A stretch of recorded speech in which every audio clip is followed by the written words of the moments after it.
بابا، انا عايز 200 جنيه فلوس الدرس. عايز ايه؟ 200 جنيه فلوس الدرس. درس ايه؟ انا عاطي لامك 200 جنيه الشهر اللي فات.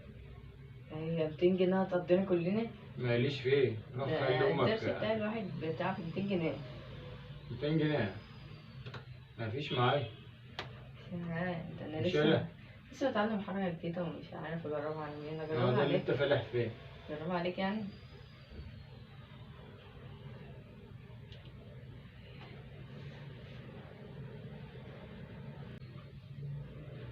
شفت بقى؟ ايه رايك في الحركه دي؟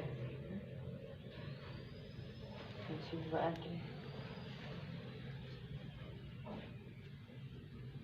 ايوه كده بقى. كده بقى ندفع فلوس الدرس، نلعب سايبر، ممكن نشتري حاجات، وممكن يعني نلعب حجز كورة ولا حاجة. قلت بقى كده هرجعك بقى لازم.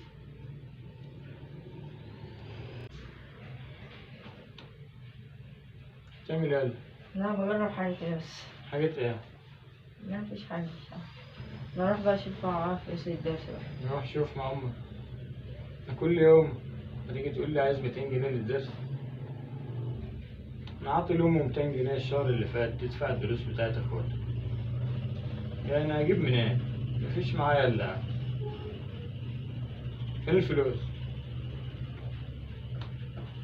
ولا